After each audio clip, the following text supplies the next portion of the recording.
An old friend of the Straw Hat Pirates returns, and a new villain appears, in my review of One Piece, episode 626. Because I can't seem to control my childlike immaturity, let's go ahead and talk about the new villain who is introduced in this episode. His name is Breed. He looks ridiculous even by One Piece standards. He has a monocle and a top hat, and he looks like something out of Ringling Brothers.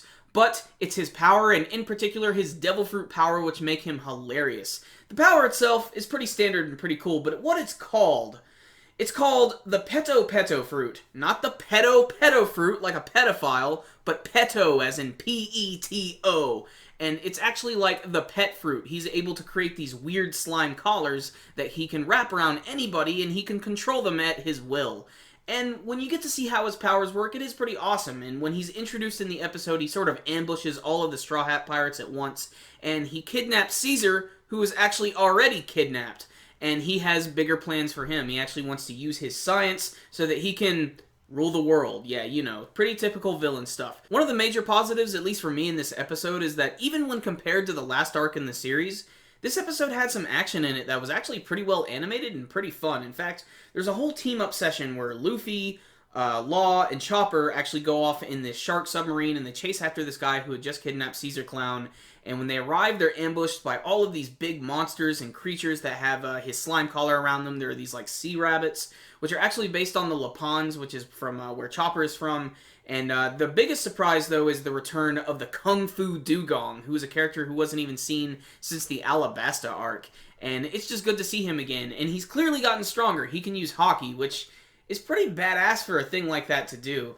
And you eventually learn in this story that all of these creatures were kidnapped by Breed, and then they were subjugated by his weird slime peto powers. Excuse me, peto powers. And because of that, he's basically controlling them and trying to take over the world in his massive ship, which is honestly one of the biggest ships seen in the series. It's just massive. It's like the size of a friggin' island. It kind of reminds me of Rapture from BioShock when they first arrive, but that's just because of the weird pod ship coming in and just the way everything looks. The big shock actually comes at the end of the episode when all of our heroes are captured.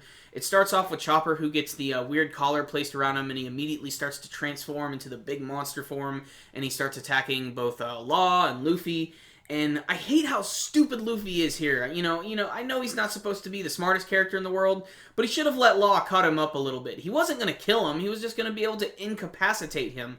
But this just gave Breed the perfect amount of time to throw another collar around Law and Luffy's neck, so he's going to be able to control them now, and that's where the episode comes to a close. But, like I said, this was not bad. I can understand why people aren't going to like this, because apparently this is the beginning of a filler arc. But you know what? I don't really have a problem with filler, because I don't watch the manga at all. I just saw this as a pretty entertaining and funny episode, and I actually thought a lot of the animation and artwork was better than some of the stuff that I saw in the Punk Hazard arc. It just seemed a little more clean, and the big action scene where Luffy, Law, and Chopper are actually fighting against all of the different animals is actually really well done and pretty awesome. I especially like the scene where Luffy was fighting against a giant octopus. So even though this is a filler episode, I think One Piece fans are really going to enjoy this one, and maybe even action anime fans in general. It had a lot of really good action scenes. A lot of the characters got to make some big appearances. All of the artwork was pretty consistent, and even all the backstory and stuff, like when the Dugong was telling his story about how him and his friends were captured, all of the coloring and everything there was just really, really eye-catching, and I just didn't expect to see anything like that in a filler. Naruto could really learn a lesson from the filler in One Piece, but there it is. Pretty decent episode.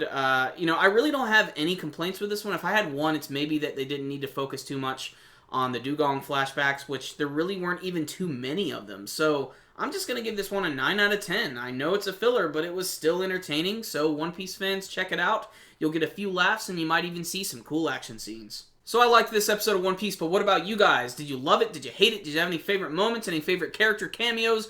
What do you hope to see from the rest of this filler arc? You can let me know in your comments below. Remember guys, before you leave, give the video a thumbs up, subscribe, and all that other jazz. Check out my Mecha Naruto video. It's really awesome, and check out the trailer. I can't believe they're putting a mecha version of Naruto in the games, but actually it's pretty cool. So, I'll see you next time, guys. Super Kami Guru 9000.